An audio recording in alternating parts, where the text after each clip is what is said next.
Hi friends, welcome back. நான் உங்க Tamil Edison. So நம்ம இன்னைக்கு இந்த வீடியோவில் அதை பற்றி பார்க்க போகிறோம் அப்படின்றது கேட்டிங்கன்னா நீங்கள் தமிழில் பார்த்தது உண்மை தான். ஸோ ஒரு மொபைலோட first time unboxing plus review தான் இந்த வீடியோவில் பார்க்க போகிறோம். ஸோ முடிஞ்ச வரைக்கும் வீடியோ ஸ்கிப் பண்ணால் பாருங்கள். வீடியோ பார்த்து முடிச்சதுக்கப்புறம் வீடியோ உங்களுக்கு பிடிச்சிச்சு அப்படின்னா மறக்காமல் லைக் பண்ணுங்கள். கீழே இருக்க கமெண்ட் பாக்ஸில் உங்களுக்கு இந்த வீடியோவில் அந்த மொபைலை பற்றி வேறு ஏதாவது தெரிஞ்சுக்கணும் அப்படின்னாலும் சேர்த்து கமெண்ட் பண்ணுங்கள். இந்த வீடியோ உங்கள் ஃப்ரெண்ட்ஸ் யாரும் இந்த மொபைல் வாங்கணும் அப்படின்னு டிசைட் பண்ணாங்க அப்படின்னா அவங்களுக்கும் சேர்த்து ஷேர் பண்ணி விடுங்க. ஸோ வாங்க வீடியோக்குள்ளே போகலாம்.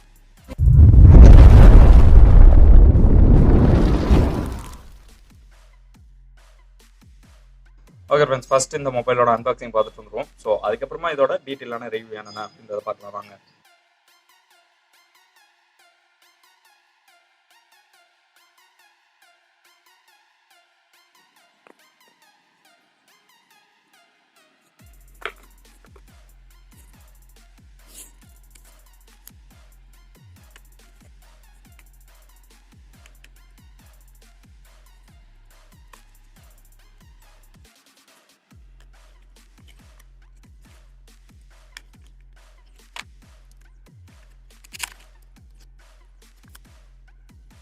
இனிஷியல் பூட்டப் முடிச்சதுக்கப்புறமா சிஸ்டமோட ஸ்டோரேஜ் எவ்வளோ இருக்கும்ன்றதை போய் செக் பண்ணி பார்த்தீங்கன்னா உங்களுக்கு 48 GB அப்படின்றது காட்டும். ஸோ 64 GB 48 GB தான் உங்களுக்கு வந்து பார்த்தீங்கன்னா அவைலபிள்.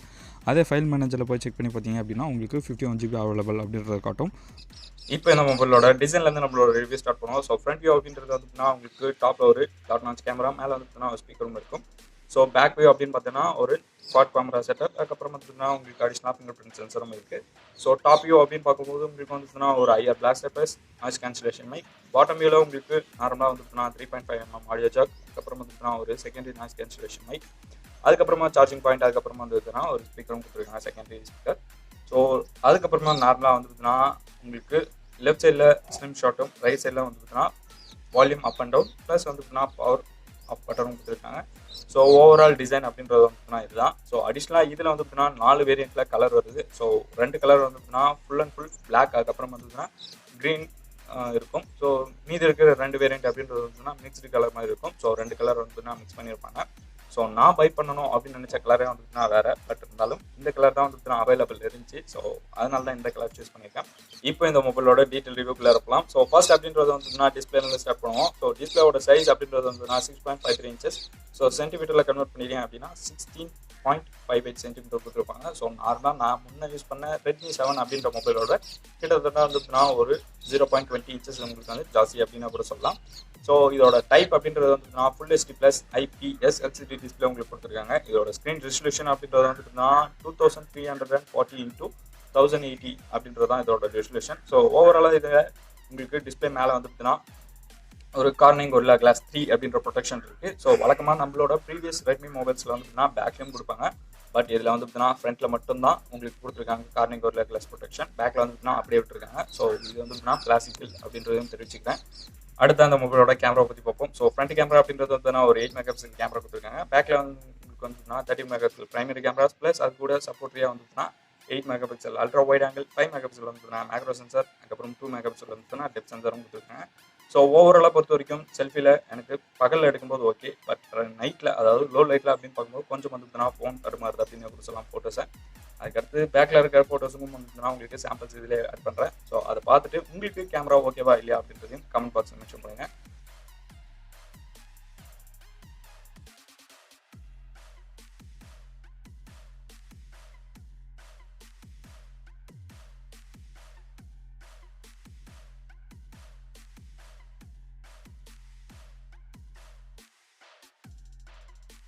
அடுத்து அந்த மொபைலோட ப்ராசஸருக்கு அப்புறம் ஓவரால் இருக்கிற மீதி எல்லா ஸ்பெசிஃபிகேஷன்ஸும் பார்ப்போம்.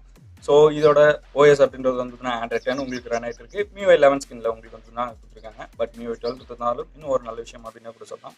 ஸோ அடுத்ததான் இந்த மொபைலோட ப்ராசஸர் அப்படின்றது வந்துட்டுனா Mediatek Helio G80 அப்படின்றதான் இதோட ப்ராசஸர் குவாட் கோர் கொடுத்துருக்காங்க. அதுக்கு அடுத்ததாக இதோட GPU அதாவது கிராஃபிக்ஸ் கார்டு யூனிட் அப்படின்றது வந்துட்டுனா ARM G52 அப்படின்றதான் இதோட கிராஃபிக்ஸ் கார்டு யூனிட். இப்போ வரைக்கும் கேம் விளையாடுனதோட வந்துட்டுனா ஓரளவுக்கு நல்லா இருக்குது அப்படின்னு சொல்லலாம். ஸோ ஹையர் கிராஃபிக் கேமெல்லாம் இன்னும் இன்ஸ்டால் பண்ணி விளையாடி பார்க்குறேன். ஸோ அதையும் வந்து நான் ட்ரை பண்ணி பார்த்துட்டு கீழே வந்துட்டுனா உங்களுக்கு கமெண்ட்டில் எப்படி இருக்குது அப்படின்ற சஜஷன் கொடுக்குறேன். ஸோ அடுத்ததாக இந்த மொபைலோட ரேம் அதுக்கப்புறம் அதோட இன்டர்னல் அப்படின்னு பார்த்தோம்னா ரேம் 4 GB ரேம் தான் வந்துட்டுனா ஸ்டார்டிங். ஸோ அதில் உங்களுக்கு வேரியண்ட் அப்படின்னு பார்க்கும்போது 64 GB வந்துட்டுனா ஸ்டார்டிங் மாடல். அதே வந்து பார்த்தீங்கன்னா உங்களுக்கு தேவை அப்படின்னு கொடுத்தா 128 கொடுத்துருக்காங்க. இதுக்கு வந்து கிட்டத்தட்ட வந்து பார்த்தீங்கன்னா வெறும் 1000 ரூபா தான் டிஃப்ரெண்ட். இந்த மொபைலோட பேட்டரி அப்படின்றது வந்து 5020 ஆம்பியர்ஸ் கொடுத்துருக்காங்க. ஸோ யூஸ் பண்ண வரைக்கும் வந்து ஆன்லைன் கிளாஸ் 1 டேக்கு பக்காவாக யூஸ் ஆகுது. ஸோ கிட்டத்தட்ட வந்து ஒரு 40% மீடியம் ஆகுது அப்படின்னா கூட சொல்லலாம். ஸோ 90 யூஸ் போட்டுட்டு ஆன்லைன் கிளாஸ் எல்லாம் அட்டன் பண்ணிட்டு அன்றைக்கி நைட் யூஸ் பண்ணும்போது வந்து ஒரு 40% உங்களுக்கு ரிமைனிங்காக இருக்குது. ஓவரால் பேட்டரியை பொறுத்த வரைக்கும் வந்து நீங்கள் ரொம்ப லைட் யூஸராக இருந்தீங்க கிட்டத்தட்ட வந்து ஒரு 2 நாள் வரையும் கூட உங்களுக்கு தாக்கு பிடிக்கும். அதே தாண்டி இந்த மொபைலோட அந்த சார்ஜிங் பாயிண்ட் அப்படின்றது வந்து டைப் சி போட்டு இருக்காங்க. ஸோ மைக்ரோ எஸ்பி கிடையாது, அது ஒரு நல்ல விஷயம் தான். பட் இதில் உங்களுக்கு பாக்ஸ்லேயே வந்து 10 வாட்ஸ்க்கான ஃபாஸ்ட் சார்ஜர் மட்டும்தான் வருது.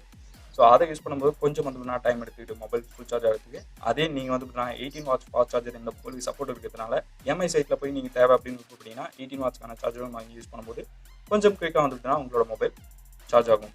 ஸோ டைமிங் வந்துட்டுனா கம்மியாகும். ஓகே ஃப்ரெண்ட்ஸ், இப்போ இந்த வீடியோவில் பார்த்த Redmi 9 Prime இந்த மொபைலோட ரிவ்யூ உங்களுக்கு பிடிச்சிருந்துச்சு அப்படின்னா மறக்காமல் லைக் பண்ணுங்கள். கீழே இருக்க கமெண்ட்ஸில் இந்த மொபைலை பற்றி இன்னும் வேறு ஏதாவது நீங்கள் கவர் பண்ண மறந்துட்டீங்க அப்படின்னு விருப்பப்பட்டீங்கன்னா அதை எனக்கு சொல்கிறதுக்கு கமெண்ட் பாக்ஸில் முக்கியம் பண்ணுங்கள். இந்த வீடியோ உங்கள் ஃப்ரெண்ட்ஸ் யாராவது மொபைல் வாங்கணும் விருப்பப்பட்டாங்கன்னா அவங்களுக்கு இந்த வீடியோ ஷேர் பண்ணிக்கோங்க. வாழ்க விவசாயி, வளர்க விவசாயம், மகிழ்ச்சி.